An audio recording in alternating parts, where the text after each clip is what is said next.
Assalamualaikum warahmatullahi wabarakatuh. Perkenalkan, nama saya Aulia Misha Kartika Putri. Saya dari kelas 1B, Prodi D4 Keuangan. Dan di video ini saya akan menjelaskan terkait rencana bisnis saya yang berjudul Gerai Sarapan Sehat Siap Saji.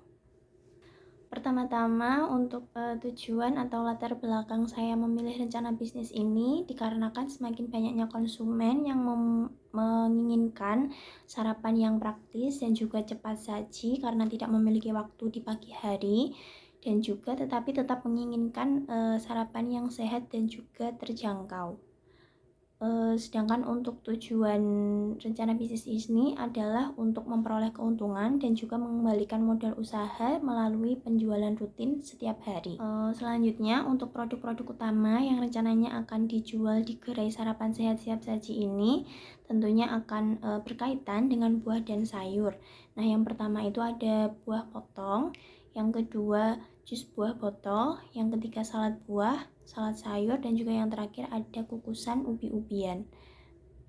Selanjutnya, untuk distribusi produk bisa dilakukan dengan 3 cara. Yang pertama yaitu pembelian secara langsung di gerai atau stand yang dibuka. Kemudian yang kedua yaitu melakukan pre-order secara online, bisa melalui WhatsApp. Dan juga yang terakhir dengan membuka stand di event atau bazar yang bertemakan gaya hidup sehat, contohnya seperti Car Free Day. Selanjutnya, untuk rencana operasional, rencananya bisnis ini akan dibuka di jalan-jalan yang ramai yang dekat dengan area sekolah, dekat dengan pabrik ataupun perkantoran. Nah, sedangkan untuk sumber manusianya sendiri, rencananya dalam bisnis ini hanya akan fokus pada pemilik usaha sebagai pengelola utama. Dan untuk jam operasional akan dibuka mulai pukul setengah 6 hingga pukul 9 pagi. Selanjutnya yaitu terkait analisis pasar, di mana untuk rencana bisnis ini itu akan fokus ke target pasar pelajar, mahasiswa, pekerja kantoran, pekerja pabrik, dan juga masyarakat umum untuk segala usia, mulai dari anak-anak hingga lansia. Sedangkan untuk tren pasar sendiri itu menunjukkan meningkatnya kesadaran hidup sehat di kalangan Gen Z dan juga adanya permintaan terhadap sarapan praktis yang cepat saji tetapi tetap sehat.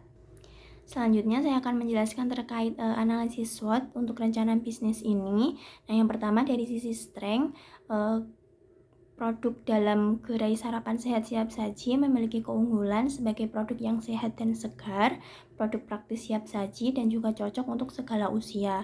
Selain itu, produk ini juga memiliki kekuatan karena dikarenakan adanya tren gaya hidup sehat.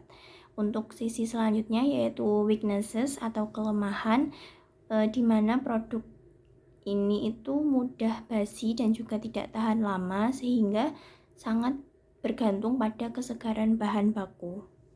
Untuk sisi selanjutnya yaitu opportunities atau peluang yang ada tercipta karena yang pertama itu ada kesadaran pola makan sehat di kalangan Gen Z dan juga kecenderungan gaya hidup praktis. Selain itu juga ada potensi pelanggan rutin asalkan bisa menjaga kualitas bahan baku. Untuk sisi selanjutnya yaitu ancaman, di mana adanya fluktuasi harga buah dan sayur bisa menyebabkan harga pokok penjualan naik dan turun. Dan juga selanjutnya ancaman selanjutnya yaitu perubahan selera konsumen dan juga adanya persaingan dengan menu sarapan lain. Lalu saya akan menjelaskan terkait strategi pemasaran yang bisa dilakukan untuk meningkatkan penjualan. Yang pertama yaitu paket bundling atau pembelian dua produk sekaligus dengan menawarkan harga yang lebih murah daripada pembelian satuan. Nah, untuk yang kedua yaitu repeat order dengan cara memberikan kartu stempel untuk pelanggan tetap, di mana ketika dia sudah membeli produk sebanyak 5 kali maka nanti akan diberikan gratis satu produk. Lalu untuk strategi selanjutnya yaitu adanya PO atau pre-order harian dan juga langganan mingguan. Jadi nanti setiap pagi dan juga setiap hari akan diadakan pre-order dan juga akan diadakan langganan mingguan Contohnya seperti dengan menerapkan paket 5 hari sarapan sehat dengan harga khusus. Lalu yang terakhir yaitu melakukan promosi digital dengan cara memposting konten visual produk yang menarik di Instagram, TikTok ataupun WhatsApp untuk menarik pelanggan lebih banyak lagi. Selanjutnya yaitu untuk strategi pemasaran tambahan yang bisa dilakukan untuk meningkatkan penjualan. Yang pertama ada membuat menu harian berdasarkan produk terlaris. Yang kedua melakukan evaluasi penjualan di setiap minggunya. Yang ketiga mencantumkan produk best seller atau rekomendasi. Dan yang keempat menginovasi produk yang kurang diminati. Nah, dengan melakukan strategi-strategi tersebut, kita bisa mengetahui produk mana yang harus diproduksi lebih banyak dan juga untuk produk yang kurang diminati akan dimodifikasi atau diinovasi menjadi produk yang lebih baik sehingga bisa lebih menarik konsumen.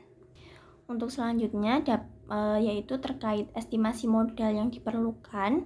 Yang pertama ada estimasi modal awal peralatan dengan total 1.700.000, namun dengan catatan dapat berkurang jika beberapa peralatan seperti pisau, talenan, wadah bahan, kompor gas, tabung gas dan juga panci kukus menggunakan peralatan yang sudah ada di rumah. Untuk selanjutnya yaitu estimasi modal awal dan juga modal harian bahan baku di mana didapatkan total sebesar Rp580.513.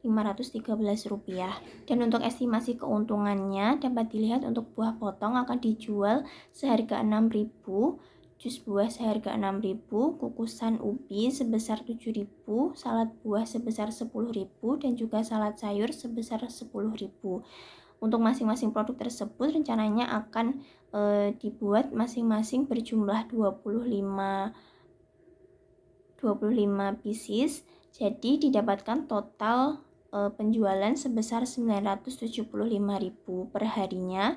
Dan juga untuk total modalnya tadi setelah ditambahkan dari modal peralatan dan juga modal bahan baku didapatkan sejumlah Rp2.280.513. Jadi untuk laba bersihnya kita akan mendapatkan kurang lebih Rp394.487 per hari dengan asumsi semua produk yang ada itu terjual habis, sehingga didapatkan waktu hingga modal kembali itu 6-7 hari. Dan yang terakhir terkait dengan harapan pengembangan usaha ke depannya, yang pertama yaitu menambah variasi produk untuk meningkatkan daya saing dengan kompetitor. Yang kedua, mengoptimalkan promosi atau pemasaran digital guna meningkatkan penjualan produk. Nah, yang ketiga yaitu mengembangkan paket langganan yang ada dan juga yang terakhir menambah cabang gerai. Mungkin cukup sekian penjelasan terkait rencana bisnis saya. Terima kasih, mohon maaf kurang lebihnya. Wassalamualaikum warahmatullahi wabarakatuh.